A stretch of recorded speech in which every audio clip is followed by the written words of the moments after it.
नमस्कार शेतकरी मित्रांनो, मिरची लावल्यानंतर सर्वात महत्त्वाचा जो टप्पा असतो की मिरची लागवड सर्वात प्रथम कोणता जर का रोगराई येत असेल तर तो म्हणजे व्हायरस आणि कोकडा येतो. तर त्याचं सुरुवातीपासूनच नियोजन कसं करायचं हे थोडक्यात आम्ही इथे सांगणार आहे. आज आपण शिवणाईत आलेलो आहे. भाऊ तुमचं नाव काय? दादाराव राऊत. दादाराव राऊत यांच्या प्लॉटवरती आलेलो आहे. यांची जवळपास सध्या किती 1.5 एकर आहे. 1.5 एकर लागवड आहे. जवळपास त्यांची टोटल 10-12 एकर मिरची पूर्ण सीझनमध्ये आणखी 15 दिवसात लागवड होणार आहे.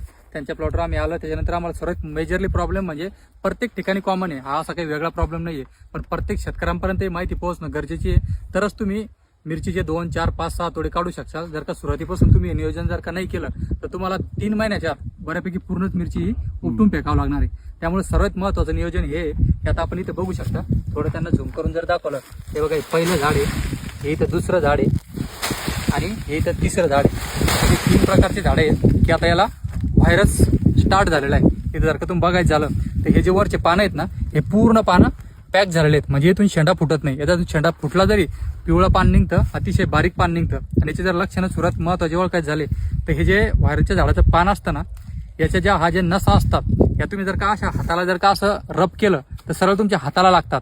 या नसा पूर्ण फुगून येतात. याचा स्टोमाटा सुद्धा ओपन होत नाही, याचं प्रकार संश्लेषण सुद्धा होत नाही. म्हणजे कोणत्याही प्रकारचं औषध हे ऑब्झर्व करत नाही. त्याच्यामुळे तुम्ही कितीही चांगल्या प्रकारे औषध जरी फवारणी केले हे झाड क्लिअर तर होणारच नाही. पण ह्या झाडामुळे तुमचा बाकीचा प्लॉट 100% खराब होणार म्हणजे होणार. त्याच्यामुळे जेवढं सुरुवातीपासूनच त्याची लक्षणं तुम्हाला 20 किंवा 25व्या दिवशी दिसायला सुरुवात होतात. सुरुवातीला जे झाडं काढून टाका. त्याच्यानंतर चांगल्या प्रकारची तुम्ही फवारणी घेऊ शकता. त्याला जर का चांगलीच फवारणी घ्यायची, तुम्ही एक लानिओची जरी चांगली एक सिंगल फवारणी जरी टाकली तर बऱ्यापैकी तुम्हाला कंट्रोलिंग भेटून जातं. म्हणजे नवीन होणारे खराब झाडं होत नाही व तिथून तुमचा प्लॉट तुम्ही चांगल्या प्रकारे डेव्हलप करू शकता. व काही जरी प्रॉब्लेम आली तर नक्कीच तुम्ही आम्हाला कॉन्टॅक्ट साधून आमच्याकडून तुम्ही इन्फॉर्मेशन घेऊ शकता.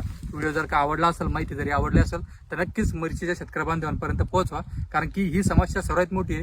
ही जर शेतकऱ्यांपर्यंत पोहोचली तरच त्यांची मिरची प्लॉट टिकतील, नाही तर 2 ना 3 महिन्यात 100% पूर्ण प्लॉट काढून फेकावं लागेल म्हणजे लागलच. ही शुअर गॅरंटी आहे. कारण की गेल्या 7 वर्षापासून मी फक्त मिरची पिकात काम करतोय. त्याच्यामुळे मला तरी एवढी गॅरंटी आली आहे की ह्या रोगाला सोल्युशन नाही आहे, काढून फेकणं एकमेव सोल्युशन आहे व तिथंच शेतकरी याला टिकू शकतो. चालेल, धन्यवाद.